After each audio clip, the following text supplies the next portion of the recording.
Hello दोस्तों, कैसे हैं आप सभी। देखिए दोस्तों, ये लुक्स कला से संबंधित है। ये दूसरा वीडियो है हमारा। पहले वीडियो में हमने सांझी कला, चौक पूर्णा कला, मधुबनी पेंटिंग, ये तीनों लोक कलाओं को हमने करा दिया। ये दूसरा वीडियो है हमारा लोक कला से संबंधित, और इसमें जितनी भी लोक कलाएं बची हैं उनको कवर कर लिया गया है। ठीक है। ये वन लाइन एंड रूट्स हैं, काफ़ी अच्छे हैं, महत्वपूर्ण है। आपके DSSB ड्राइंग टीचर और PGT fine art, UGC net, UP TGT, PGT, KBS art education के लिए भी बहुत इंपॉर्टेंट है। तो इस वीडियो को पूरा देखिए और वीडियो को लाइक और शेयर जरूर करिए। और जो लोग हमारे यूट्यूब चैनल पर नए आए हैं तो आप लोग हमारे चैनल को सब्सक्राइब जरूर कीजिए। तो चलिए आज की क्लास स्टार्ट करते हैं वर्ली चित्रकला से। तो देखिए, इसे कहते हैं वर्ली चित्रकला। वर्ली लोक कला का संबंध महाराष्ट्र से है। याद रखिए, कहाँ से है वर्ली लोक कला का संबंध? महाराष्ट्र से। वर्ली चित्रकला एक प्राचीन भारतीय लोक कला है जो महाराष्ट्र की जनजाति वर्ली द्वारा बनाई जाती है। याद रखिए, किस जनजाति से संबंधित है ये कला? वर्ली जनजाति से। वर्ली चित्रों में मुख्यतः फसल पैदावार, ऋतु, शादी, उत्सव, जन्म, धार्मिकता को दर्शाया जाता है वर्ली चित्रकला में। ठीक है, याद रखें। आगे चलते हैं। वर्ली पेंटिंग मुख्यतः महिला ही बनाती हैं। वर्तमान में पुरुष भी चित्रण कार्य कर रहे हैं वर्ली पेंटिंग में। अगला है यशोधन डालमिया द्वारा लिखित पुस्तक the painted world of the Warlis. The painted world of the Warlis, ये पुस्तक का नाम है। इस परंपरा को 2500 से 3000 ईस्वी पूर्व माना है यशोधन डालमिया की पुस्तक में। आगे चलते हैं। वर्ली पेंटिंग भीमबेटका में 5000 से 10,000 ईस्वी पूर्व के शैल चित्रों के समान चित्र प्राप्त होते हैं। ठीक, कैसे चित्र प्राप्त होते हैं वर्ली पेंटिंग में? भीमबेटका में जो 5000 से 10,000 ईस्वी पूर्व के शैल चित्रों के समान ही चित्र प्राप्त होते हैं वर्ली पेंटिंग में। ठीक है। वर्ली पेंटिंग में वृत्त, त्रिभुज, वर्ग का प्रयोग करते हैं। वर्ली पेंटिंग मुख्य रूप से भित्ति चित्र तकनीकी है। याद रखेंगे, वर्ली पेंटिंग सिर्फ सफेद रंग से बनाई जाती है। वेरी वेरी इंपॉर्टेंट है ये। किस रंग से बनाई जाती है वर्ली पेंटिंग? सफेद रंग से। आगे देखते हैं। सफेद चावल को पीसकर उसमें गोंद मिलाकर इसका प्रयोग किया जाता है चित्र बनाने के लिए। आगे देखते हैं। ब्रश के लिए बांस की डंडी को उपयोग में लाते हैं। ठीक है। आगे देखते हैं। वर्ली पेंटिंग की पृष्ठभूमि में गेरू रंग का प्रयोग किया जाता है। ठीक है। चित्र, उसकी आकृति किससे बनाई जाती है? सफेद रंग से। और उस चित्र की पृष्ठभूमि को किस रंग से रंगा जाता है? गेरू रंग से। ठीक है। अगली लोक कला को देखते हैं। अल्पना है, और अल्पना कला का संबंध जो है पश्चिम बंगाल से है। आप अल्पना पेंटिंग को देख सकते हैं। इस तरह की अल्पना पेंटिंग होती है। देखिए, अल्पना पश्चिम बंगाल की लोक कला है। अल्पना में ज्यामितीय रूपाकारों का प्रयोग किया जाता है।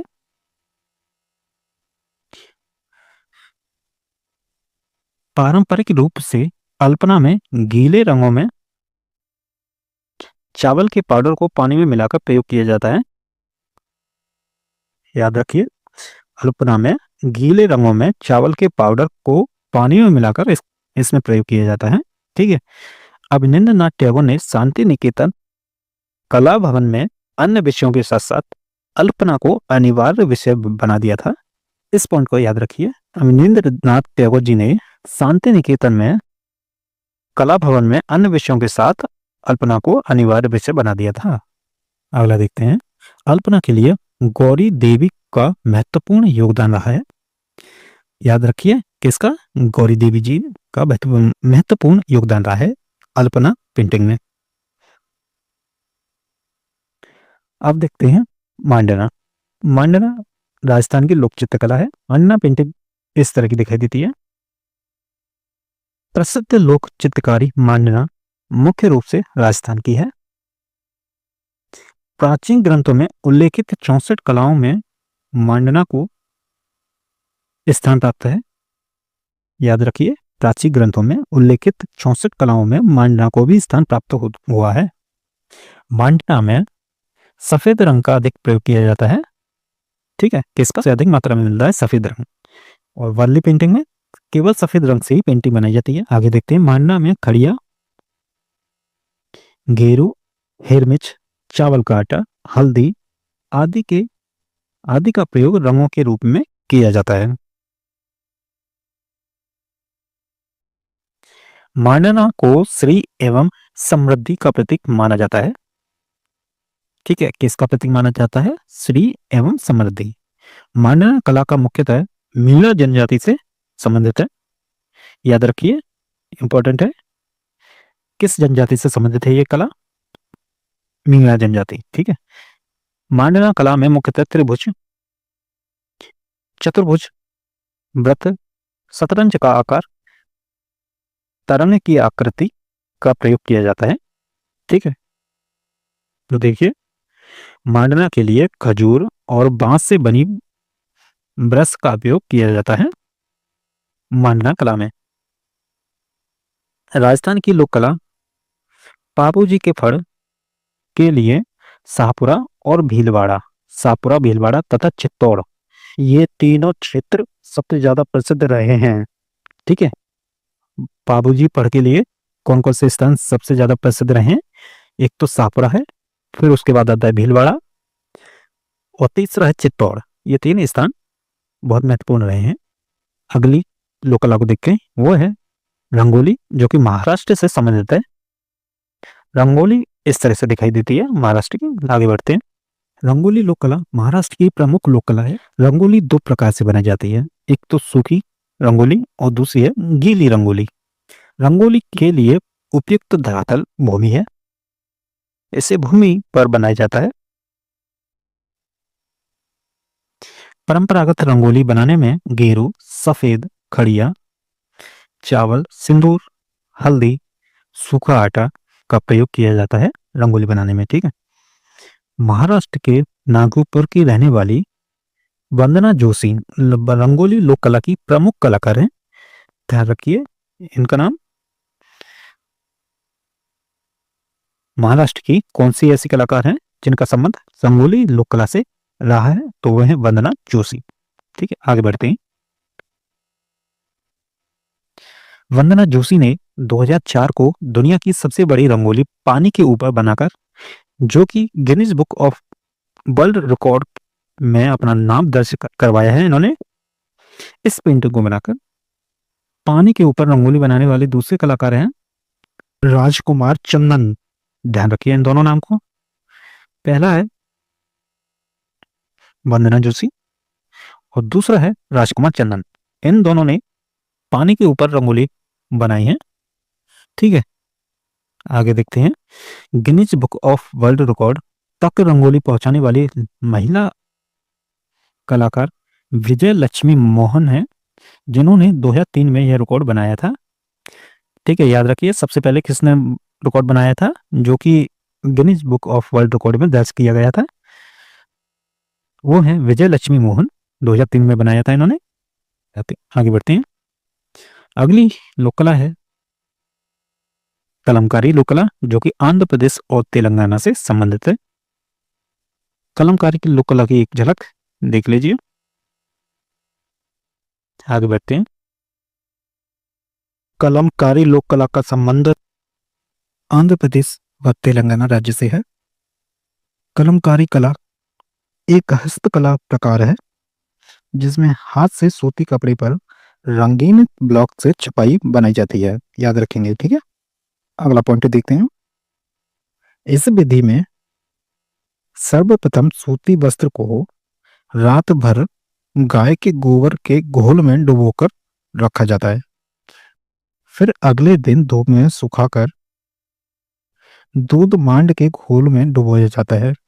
फिर बाद में अच्छी तरह से सुखाकर इसे नरम करने के लिए लकड़ी के दस्ते से कूटा जाता है और फिर उसके बाद इस पर चित्रकारी की जाती है। ठीक है। कलमकारी में प्राकृतिक रंगों का प्रयोग किया जाता है। इंपॉर्टेंट है ये पॉइंट, याद रखिए। किन रंगों का प्रयोग किया जाता है इसमें? प्राकृतिक। इन रंगों को हम पौधों की पत्तियों, पेड़ों की छाल तथा तनों से प्राप्त करते हैं।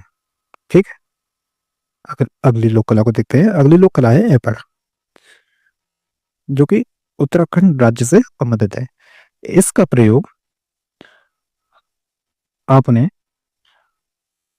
कई बार दिवाली के अवसर पर अपने घरों में देखा होगा, जब आप पूजा वगैरह करते हैं माँ लक्ष्मी की।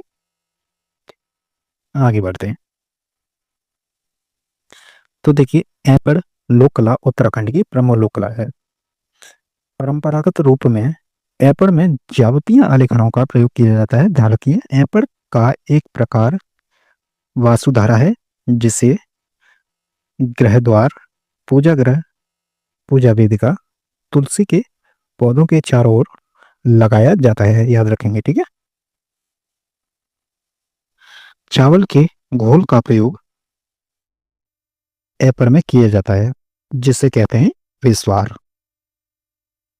दिवाली के अवसर पर महालक्ष्मी के पूजन के लिए पूजा गृह की दीवारों पर बनाया जाने वाला यह आलेखन लक्ष्मी चौकी के नाम से जाना जाता है। ठीक है, एपड़ शब्द संस्कृत के आलेपन से बना है, जिसका अर्थ है लीपना। तो ये थी एपड़ लोक कला। अगली है गोदना। गोदना मध्य प्रदेश से संबंधित है। इसमें शरीर के त्वचा के ऊपर घाव करके उसमें रंग भरे जाते हैं। फिर ऊपर की जो परत होती है, घाव भरने के बाद ओवर सी आती है और आकृति दिखाई देने लगती है। तो इसी को कहते हैं गोदना लोक कला।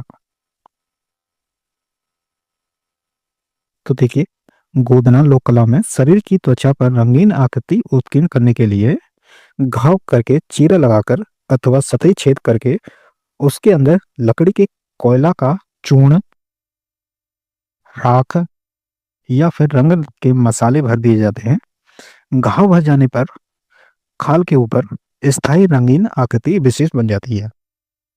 गोदना कला को दुसाध, पासवान, हरिजन आदि जाति के लोगों ने आगे बढ़ाया है। ठीक है, मुख्यतः किस किसने? दुसाध, पासवान, हरिजन। ठीक है, आगे बढ़ते हैं। गोदना कला को टेक्सटाइल के रूप में सफा आनोबाई, रामकेली, बुद्ध कुमार आदि कलाकारों ने चित्रित किया है। ठीक है, इन तीनों कलाकारों के नाम याद रखिए, सफा आनोबाई, रामकेली, बुद्ध कुंवर। अगला पॉइंट देखते हैं, भारत में स्त्रियां ही गोदना की शौकीन होती है, लेकिन पुरुष भी शंख, चक्र, गदा, पद्म, विष्णु के 4 आयुधों के चिन्ह छपवाते हैं अपने शरीर पर। ठीक है, और विशेषतः कौन शौकीन होती है? महिलाएं। आगे देखते हैं, गोदना एक प्राचीन कला है। विश्व भर में इसे आदिवासी संस्कृति का अंग माना जाता है। याद रखेंगे, किसका अंग माना जाता है? आदिवासी संस्कृति का। छत्तीसगढ़ राज्य जनजाति बहुल राज्य है। सरगुजा, बस्तर अंचल की जनजातियों में गोदना अधिक देखने को मिलती है। ठीक है, कहाँ का? सरगुजा, बस्तर अंचल की जनजातियों में गोदना अधिक देखने को मिलती है। वैसे तो हिंदू धर्म में लगभग सभी जातियों में गोदना प्रथा आदिकाल से प्रचलित है। ठीक है, ये थी गोदना लोक कला। आगे देखेंगे सोहराई लोक कला। सोहराई लोक कला झारखंड से संबंधित है। ठीक है, सोहराई लोक कला की एक पेंटिंग।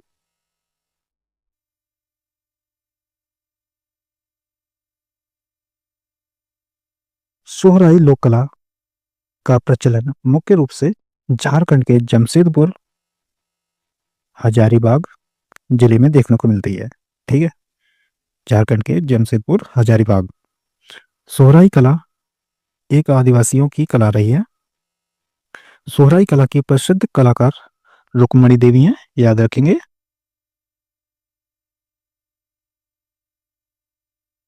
सोहराई लोक कला सफेद मिट्टी, लाल मिट्टी, काली मिट्टी व गोबर से बनाई जाती है। ठीक है, याद रखिए किससे बनाई जाती है, मिट्टी, सफेद मिट्टी, लाल मिट्टी, काली मिट्टी और गोबर से बनाई जाती है ये सोराई कला। अगली कला है मंजूषा से चित्रकारी। मंजूषा चित्रकारी कला का यह रूप हमें बिहार के भागलपुर में देखने को मिलता है। इस चित्रकला में नाग का रूपांकन सदैव विद्वान रहता है, इसलिए इसे नाग चित्रकला भी कहा जाता है, याद रखिए, ठीक है। मंजूषा चित्रकला को नाग चित्रकला के रूप में ही जाना जाता है। इस लोक कला को जूट व कागज के डिब्बों पर निर्मित किया जाता है। अगली लोक कला है थांका चित्रकला। तो देखिए थांका चित्रकला विशेष रूप से ये तिब्बत से संबंधित है, ठीक है। अगर विकल्प में आता है तिब्बत, अगर विकल्प में हो तो आप तिब्बत को चुनेंगे, ठीक है। और भारत की बात करें तो भारत के सिक्किम राज्य से संबंधित है और ये हिमाचल प्रदेश से संबंधित है, ठीक है। याद रखेंगे इन चीजों को। इस कला को बौद्ध धर्म के उच्चतम सिद्धांतों के प्रति श्रद्धा व्यक्त करने के माध्यम के रूप में प्रयोग किया जाता है। अगले पॉइंट को देखते हैं। ढाका चित्रकला सूती कैनवास जो कि श्वेत पृष्ठभूमि के रूप में होता है के आधार पर प्राकृतिक वनस्पति रंगों या खनिज रंगों से चित्र की जाती है, ठीक है। वनस्पति रंग या फिर खनिज रंगों से इन चित्रों का निर्माण किया जाता है सूती कपड़े पर ढाका चित्रकला को, ठीक है। अगली चित्रकला है पिथौरा चित्रकला। तो देखिए पिथौरा पेंटिंग मध्य प्रदेश के पिथौरा क्षेत्र में इस कला का उद्गम स्थल माना जाता है, याद रखिए इसको, इंपॉर्टेंट है। यह चित्रकला बड़ौदा से 90 किलोमीटर पर स्थित तेजगढ़ ग्राम में रहने वाली राठवा, ढील, नायक जनजाति के लोगों द्वारा दीवारों पर बनाई जाती है। इंपॉर्टेंट है ये पॉइंट, याद रखिए इसको। किन किन जनजातियों के द्वारा बनाई जाती है ये? राठवा, भील, नायक। इस चित्रकला को शांति, खुशहाली, बस सौंदर्य का प्रतीक के रूप में चित्रण किया जाता है, ये भी इंपॉर्टेंट है। शांति, खुशहाली और सौंदर्य का प्रतीक के रूप में इस चित्रकला का निर्माण किया जाता है इन जनजातियों के द्वारा। आगे देखते हैं पिथौरा पेंटिंग। तो दीवारों के साथ साथ कपड़ा, कागज, कैनवास आदि पर भी चित्रण किया जाता है। तो देखिए इस कला में पारंपरिक प्राकृतिक रंगों का प्रयोग किया जाता है। पिथौरा चित्रण में दीवार पर गाय के गोबर से लीप कर मुख्यतः पीला, नारंगी, हरा, नीला, लाल, सिंदूरी, काला, चांदनी रंगों का प्रयोग किया जाता है। पिथौरा पेंटिंग की प्रमुख कलाकार हैं भूरीबाई, याद रखिए इसको, इनको, ठीक है, इंपॉर्टेंट है। भूरीबाई पिथौरा पेंटिंग से संबंधित है। भूरीबाई एक आदिवासी भील कलाकार हैं, ये भी इंपॉर्टेंट है, याद रखिए। आगे देखते हैं। तो ये थी भारत की प्रमुख लोक कलाएं। अब यहां से कुछ अन्य कलाओं को देखते हैं, जैसे कि भारत की प्रमुख कढ़ाई कला है और शास्त्रीय नृत्य और भारतीय लोक नृत्य आदि कलाओं को देखेंगे, ठीक है। तो बने रहिए वीडियो में हमारे साथ और वीडियो को लाइक जरूर कर दीजिए और शेयर करना मत भूलिए और चैनल को सब्सक्राइब जरूर कीजिए। तो देखिए भारत की प्रमुख कढ़ाई कला गोटा पट्टा, ये कढ़ाई कला राजस्थान से संबंधित है, ठीक है। पिपली उड़ीसा से संबंधित है। फुलकारी पंजाब, हरियाणा इन दो राज्यों से संबंधित है। चिकनकारी ये लखनऊ से संबंधित है। कसीदा कश्मीर से संबंधित है। कांथा ये बंगाल से संबंधित है। चंबा रुमाल हिमाचल प्रदेश से संबंधित है।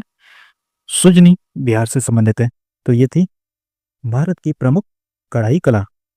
तो ये था हमारा छोटा सा वीडियो जिसमें भारतीय लोक चित्रकला और कढ़ाई कला को हमने करा दिया है, और बाकी लोक नृत्य कला से संबंधित एक और वीडियो बन जाए, उस वीडियो को हम जल्द ही अपलोड करने वाले हैं। ठीक है, इस वीडियो को पूरा देखिए। D++ TGT PGT और यूपी TGT PGT के लिए बहुत ही इंपॉर्टेंट है। और वीडियो को लाइक शेयर करना मत भूलिए। अगर आप हमारे यूट्यूब चैनल पर नए आए हैं, इस चैनल को सब्सक्राइब जरूर कीजिए। ठीक है, मिलते हैं अगले वीडियो में।